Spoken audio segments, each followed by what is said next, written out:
This is Saxon Algebra 2, Lesson 34, page 156, homework questions. Starting in number 2. Okay, Roland had already covered 14 kilometers. Okay, so Charlemagne takes off here, but Roland was 14 kilometers ahead. Okay?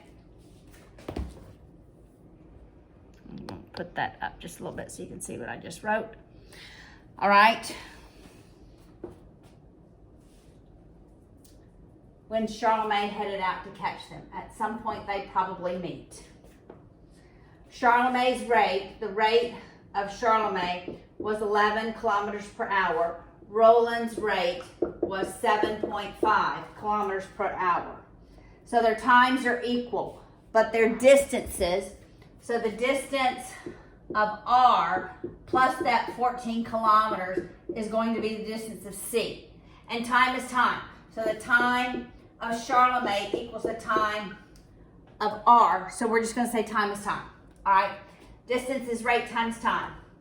So it's 7.5 times time plus 14 equals his 11 times time. We're going to subtract 7.5t from both sides. And we have 14 equals, is that 3.5? 3.5t divided by 3.5. 14 divided by 3.5 is 4. So the time is 4 hours. And the question is, how long did it take him to catch 4 hours? That answers the question. All right, number 3.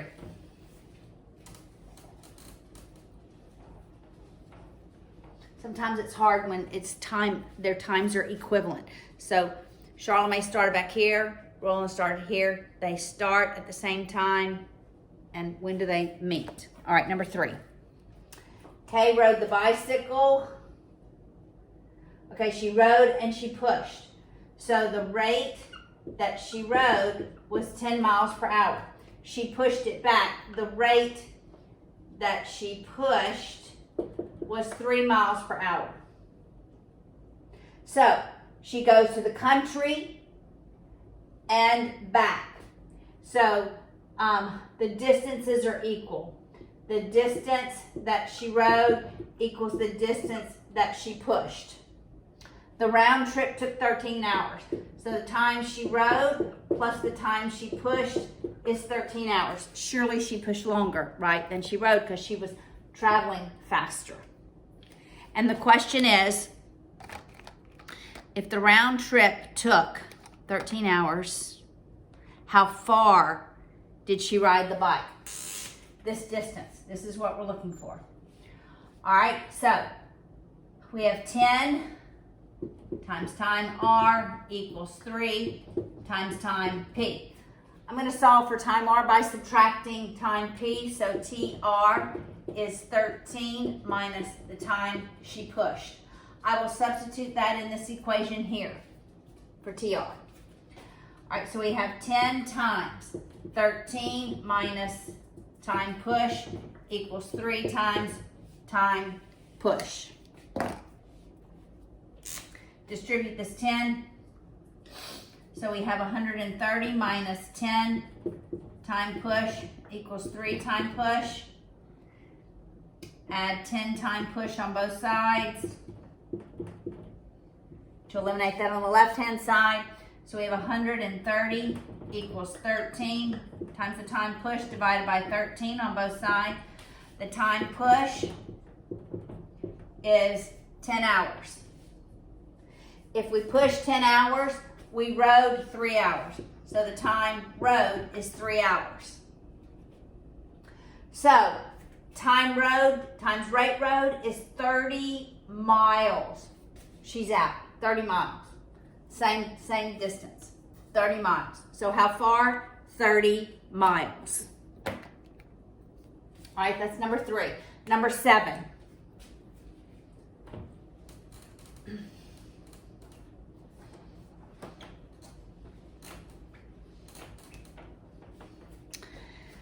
Top of page 157. Number 7. Y over AB minus AB all over 1 over A minus A over B. So we want a common denominator in the numerator and a common denominator in the denominator. All right, my common denominator in the numerator is going to be AB. So I multiply this by AB over AB.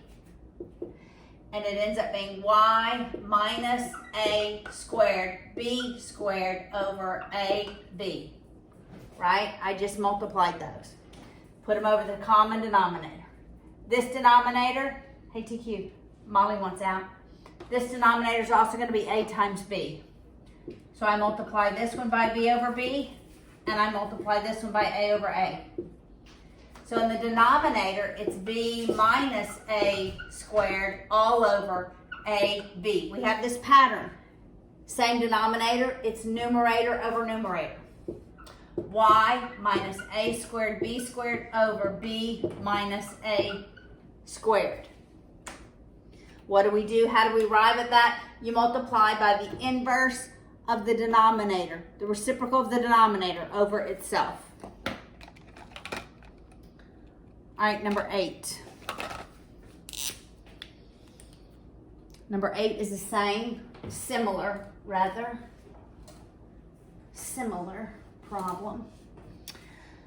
1 over x minus b, 1 over x minus b, all over x.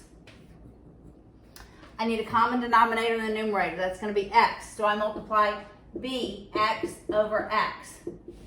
So it's 1 minus bx all over x, all over x. This is not a common denominator. This is x over 1. Now I have to multiply by the reciprocal over itself, because remember, I can only multiply by what's effectively 1. The denominator eliminates. 1 times anything is that thing.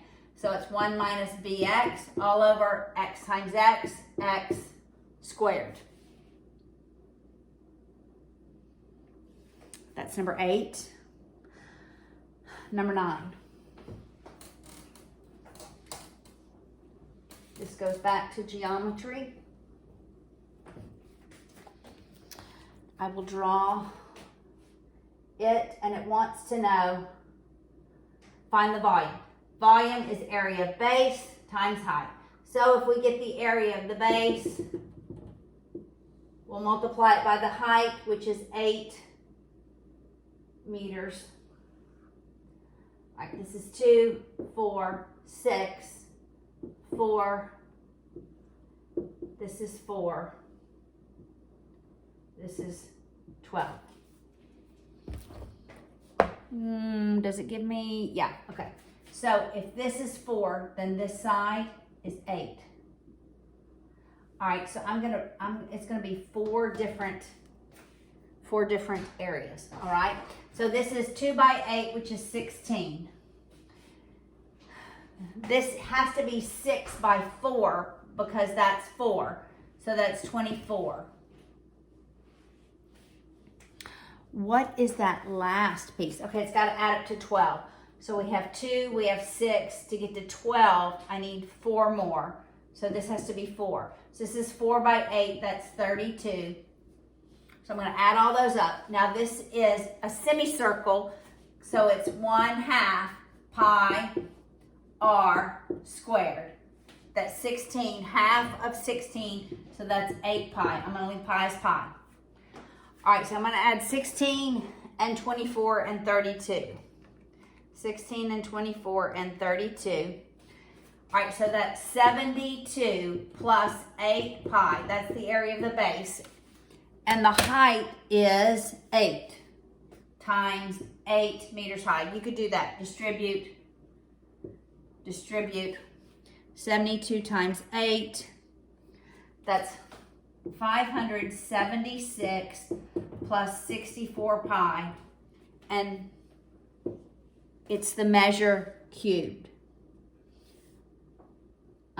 Meters cubed, because it's volume. We don't combine these. Leave pi as pi. All right, number 16.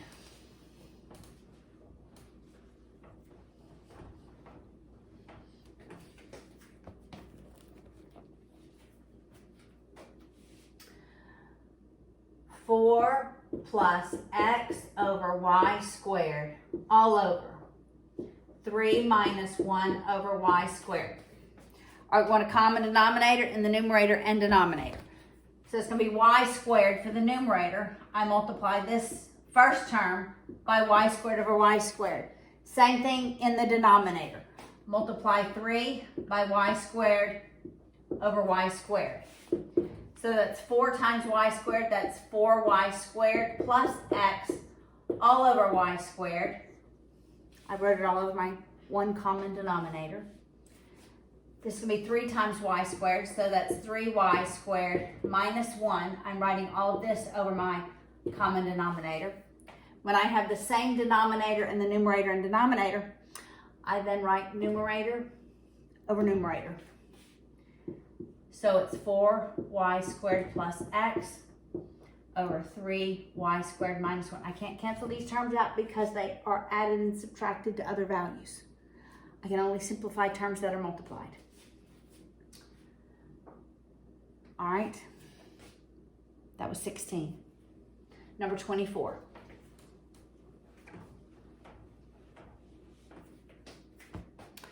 Number 24, I have an equal sign. I'm eliminating that denominator.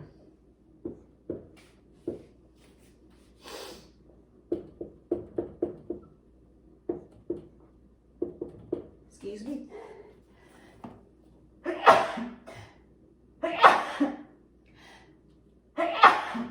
Excuse me. One more, maybe. I'm going to multiply every term by 2. Before I multiply, I simplify.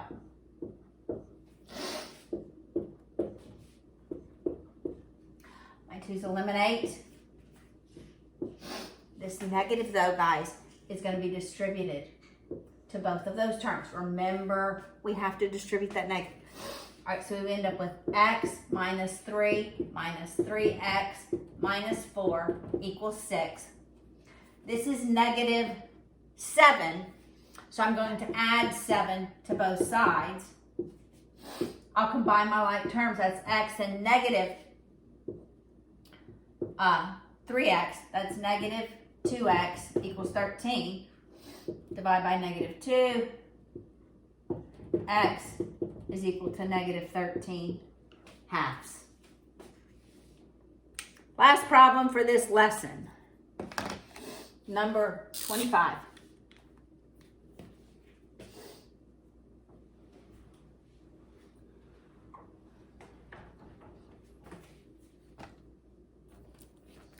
It is much like this one. I'm sure that negative sign is what gave you problems. Except this one, we're going to have to multiply by 6 because that would be the common denominator. All right, so multiply every term by 6. Remembering this negative goes with it. Before I multiply, I simplify. So that becomes 2. This becomes 3, but it's going to be a negative 3 when I distribute it. So that's going to be 2x, negative 3 times 2x, negative 6x, negative 3 times negative 4 is positive 12 equals 30. We'll subtract 12 on both sides and combine our like terms. That's negative 4x equals positive 18. Divide both sides by negative 4.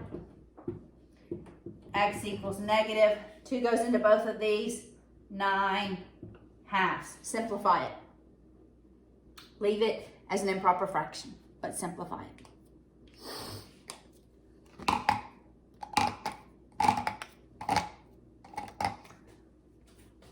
All right, that was the last problem from that lesson.